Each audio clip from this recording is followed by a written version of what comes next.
Welcome back to more Monogatari, and when we left off, not too long ago hopefully, Kaoru had just finished her meeting with Kaiki and got some free meat out of it, which, to be fair, isn't such a bad deal, and gained some useful advice about willingly handing over her monkey paw to the collector, which, you know, was a task that was already completed, so we can tick that one off the list. But exactly why Roka, the Sir Devil herself,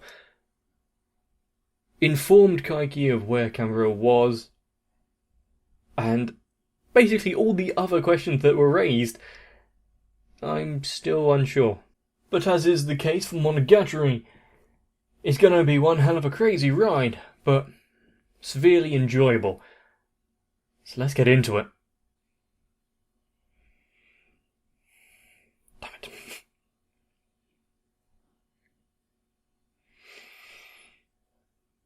Hello, and why are you sitting in that seat?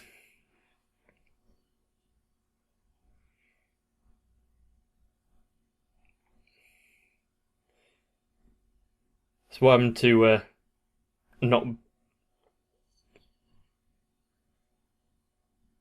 What a weird sentence to make. It wouldn't really make much sense in any other context.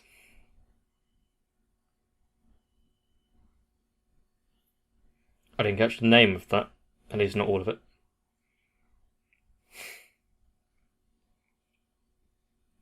I guess that as much.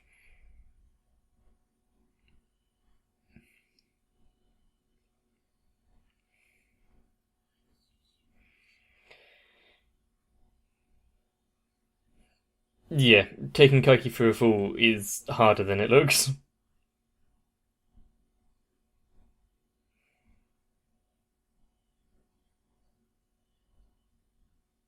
Half if you're lucky, yeah.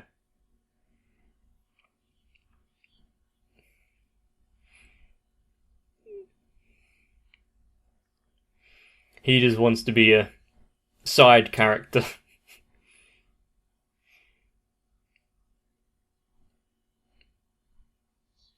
I mean, the way that he brought it up, yeah. I could see that.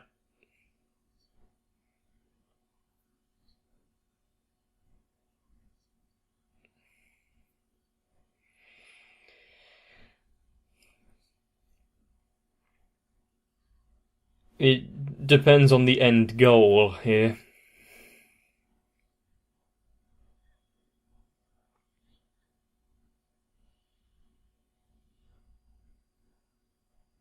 Aiming a bit high this time.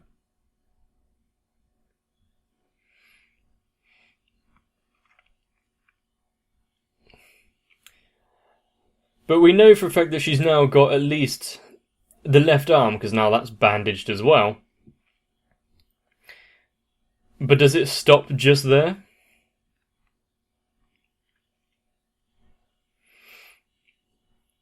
I doubt that if she's collecting demon parts, then Kaoru is the first one that she's started with.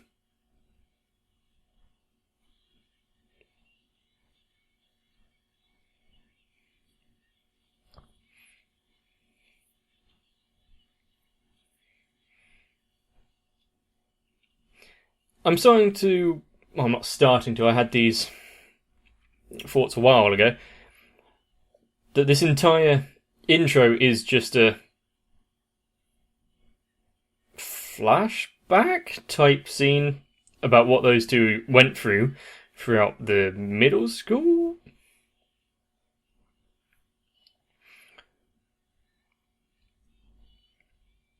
Which just makes it more interesting as to why she's this devil thing.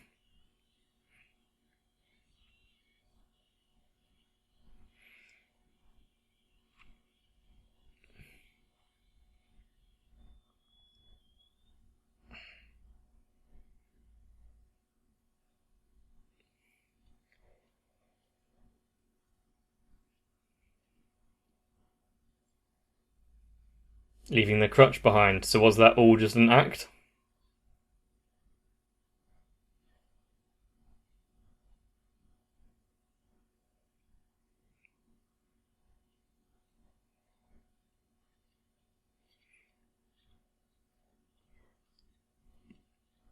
I don't know much about basketball, so I'm not sure how advanced these moves are.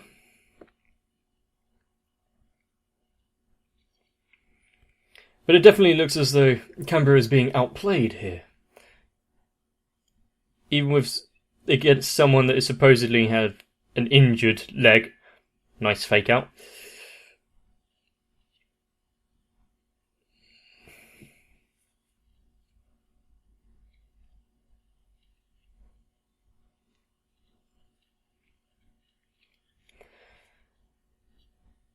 You see, I'm not one for sports or watching any sort of sports show, but the tension here is not bad.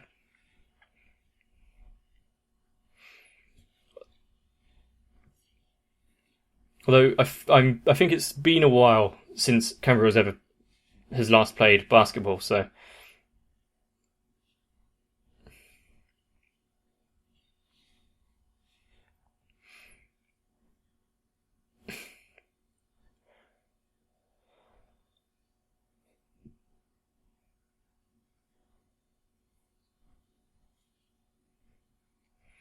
I mean,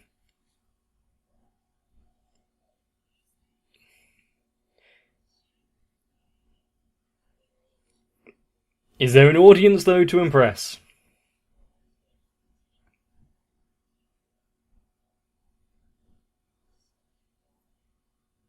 It's a very well controlled ball.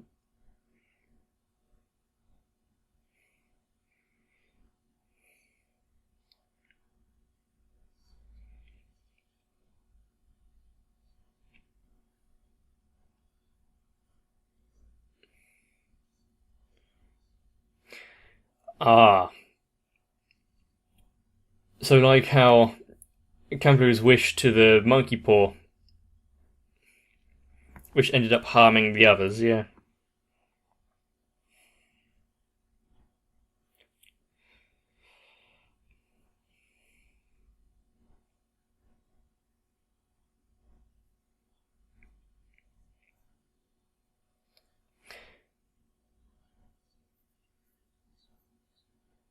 Will she give up her information so readily?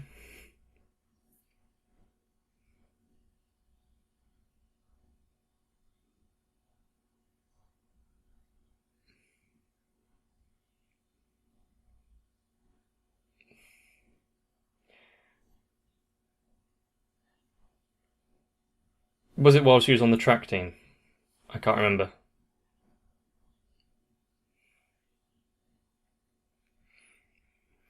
Well, usually people's ambitions are relatively small and localized.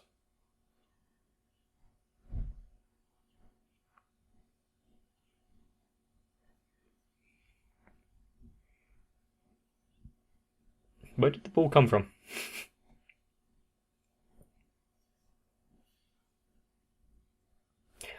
Where did this come from? Oh, that works out.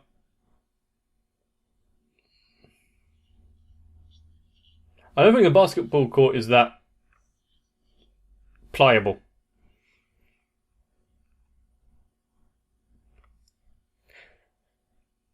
I am watching the right thing here, aren't I?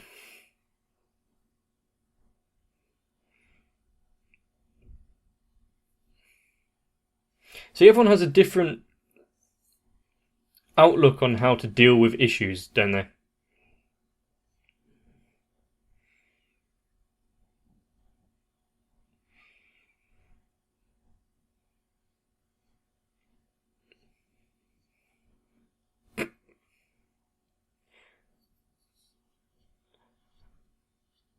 If that's your objection, then the answer would be a yes. What a tease.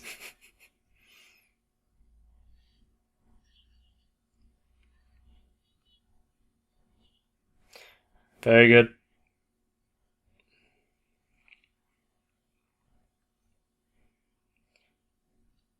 Although I'm slightly worried for a future where you're collecting different aberration body parts.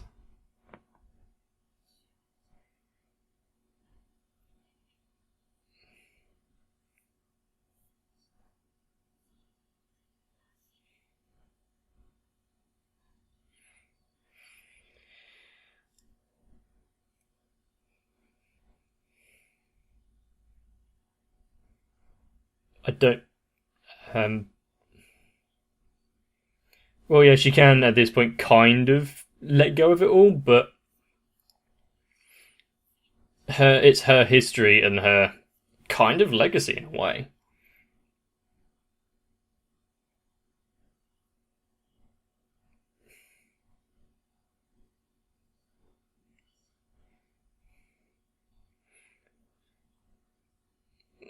Mm, did, yeah, did she borrow it, kind of thing?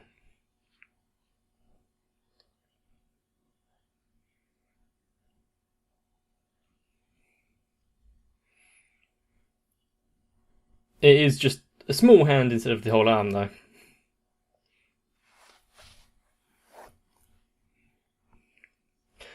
That was very nice of you. Oh, so it had quite a sizable hold on her.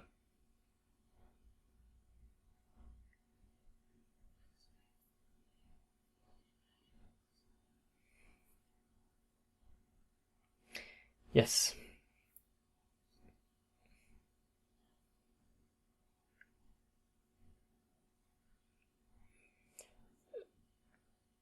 It's worded slightly differently, but ultimately. Ah, postponing isn't breaking.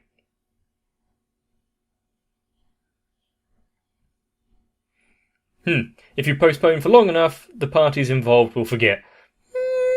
There's a certain truth to that, but it's not exactly honourable.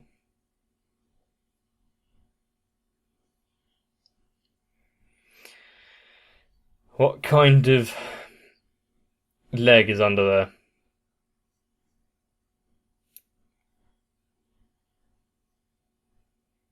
Hmm,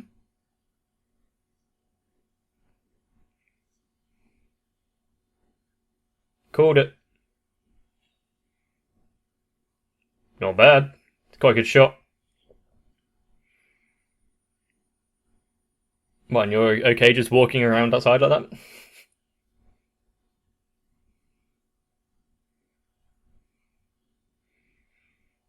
And that's when everything kind of started to go bad.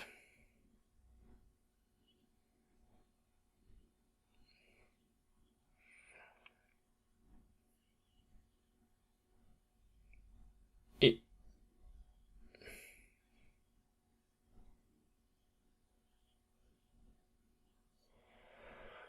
to what?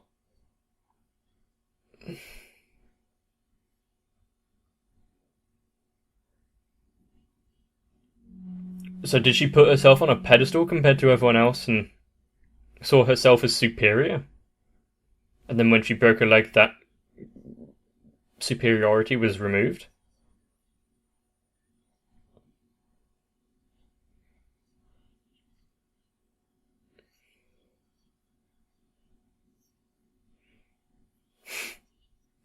Let me guess, she's that balloon in this analogy.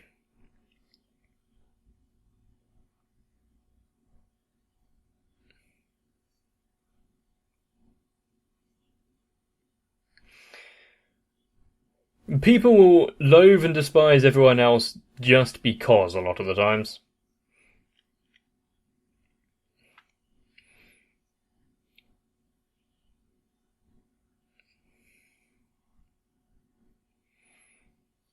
Sometimes you don't even. Yeah, you need a reason.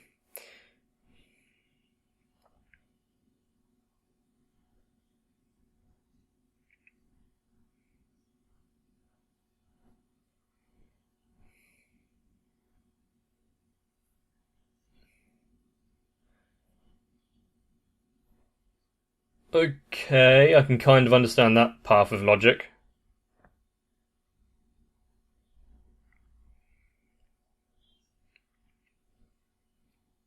Sports that you can do in like high school, yeah.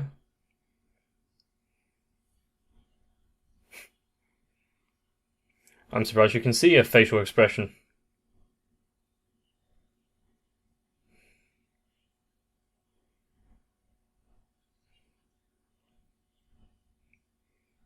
That would, that'd be a very odd reason to think that's the reason you. Purposefully or indirectly? Mm.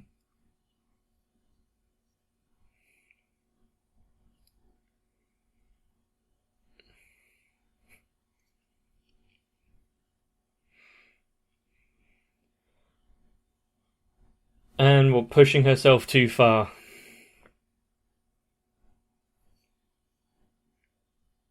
Hmm. I mean, this is the same kind of path that the girl from Death Parade went through, wasn't it?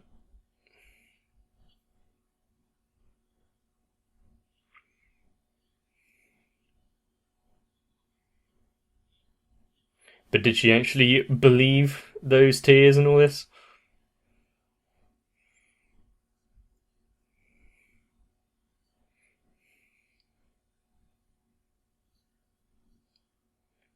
Hmm.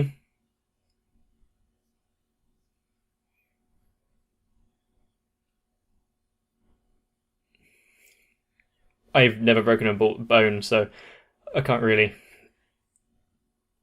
relate to these kind of things too much.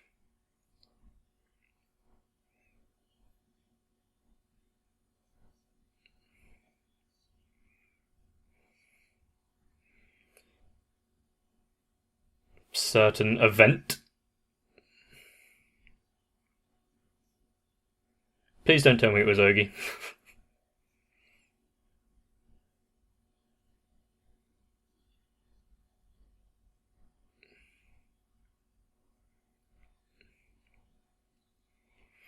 There's a lot of analogous imagery being used in this one.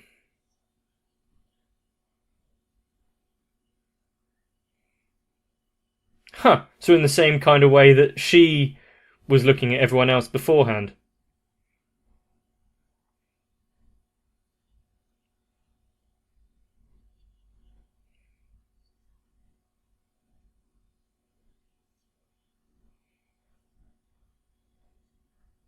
Hmm.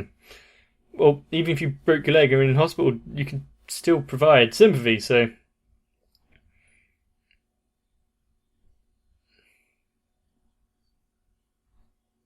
Hmm.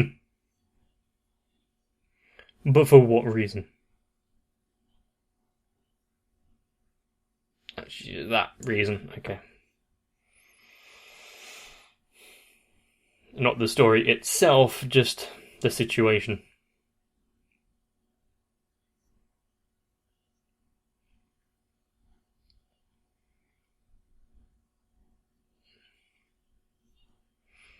This is somewhat of a sociopathic way of thinking, but okay.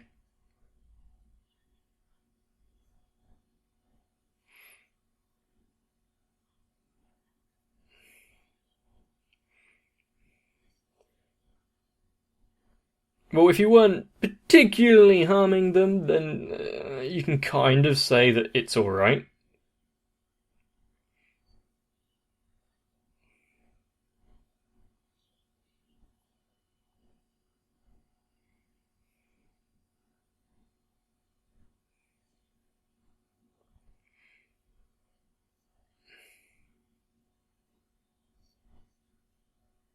How. What kind of solace would she get from that? Yeah, and what kind of help would she get?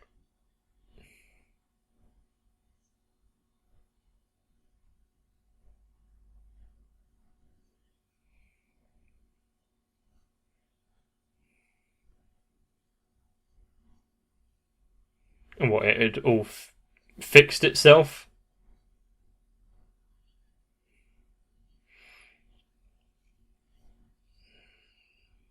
So, because she was sharing this story, she attached the thought that she had somehow actually helped.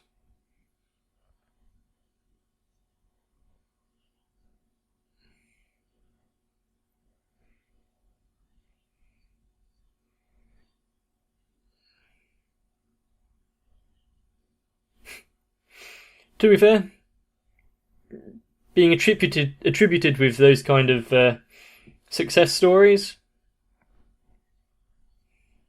not too bad.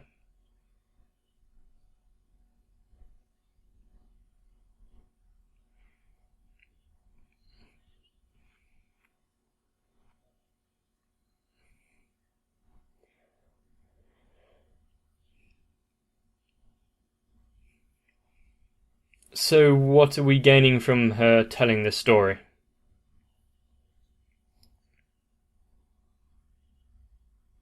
Yeah, she didn't really do anything.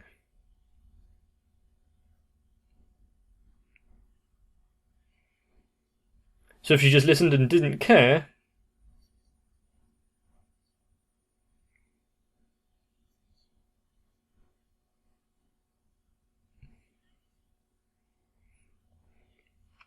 I didn't know ethics was something you could break like a bone.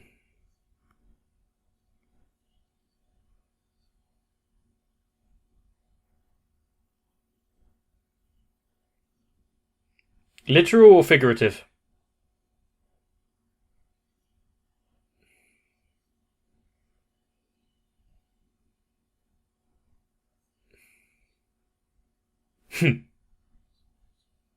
Of course.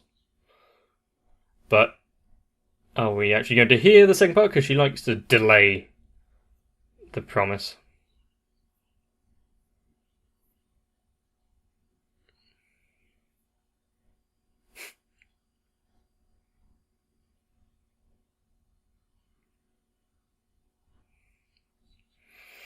That's the part that we're kind of interested in here. Not really. Because we've already been told how and why she became this kind of thing.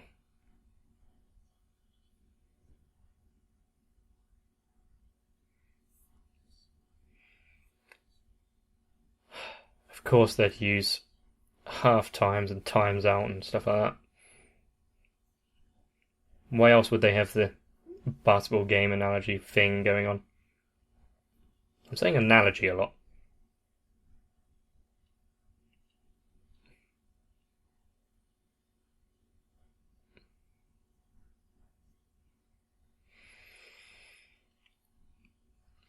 Is Cambro listening to this out of pure curiosity or a will to do something?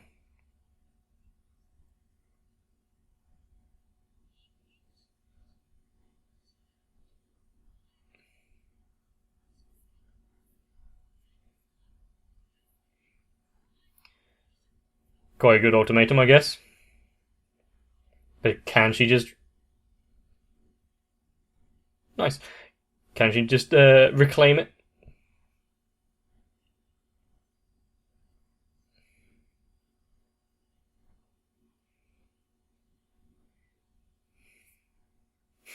She's in too deep. Seriously? I didn't think it had been 24-ish minutes already. Huh. And I'm not really any closer.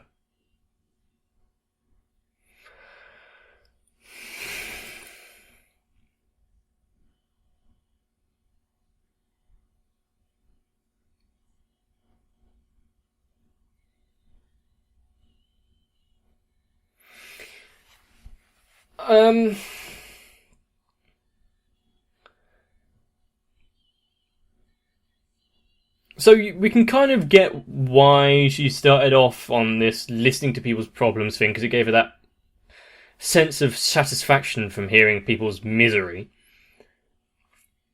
Which is kind of sardonic, but nothing malicious. Which is fine. To a certain extent. However, yes, the collection of the body parts, be it powerful or not, might be something to worry about.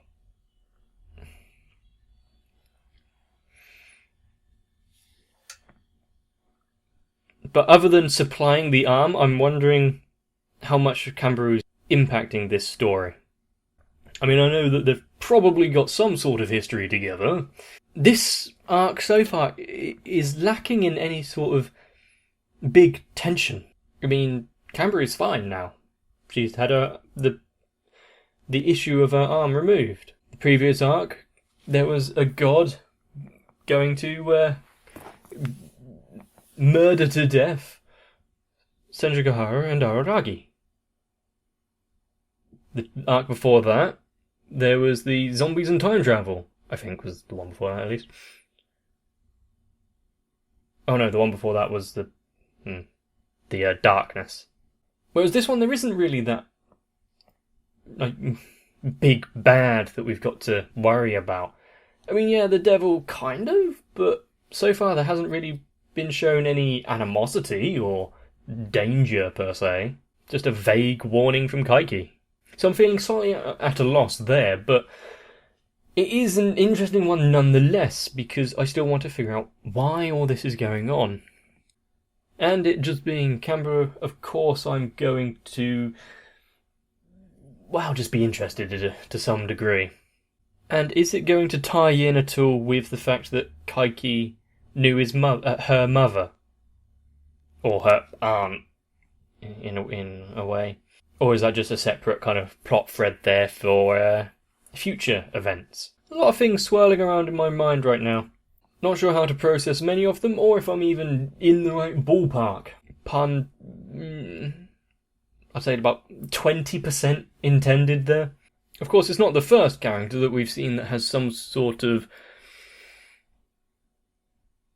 disturbed view on emotions and human connections and relationships and society. Is it? It might actually be quicker to write down the list of characters that haven't been somewhat warped in the Monogatari series.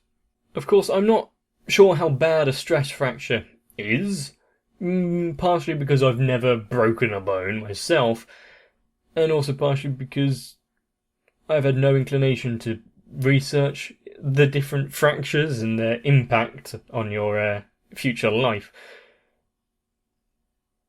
But it has to be bad enough to warrant never being able to play sports again, which, yeah, having a scholarship to a sporting university type thing, I can see why she needed to find a new kind of life goal pretty damn quickly. And investing in other people's misery, while not my first choice, and I don't think it's actually bringing money in. Anyway, I think I'm going to have to wrap up here because I might suffer some sort of aneurysm if I continue pondering for any longer, so hopefully you enjoyed the episode. And if you wish me luck and wish me well, and wish me good health, it would be appreciated, along with anything you can toss my way for this video. Likes and comments are duly appreciated, and of course, it really helps out with the YouTube algorithm as well, so... And while there may not be a vote going on right now, you can always check the link in the description for my Discord server.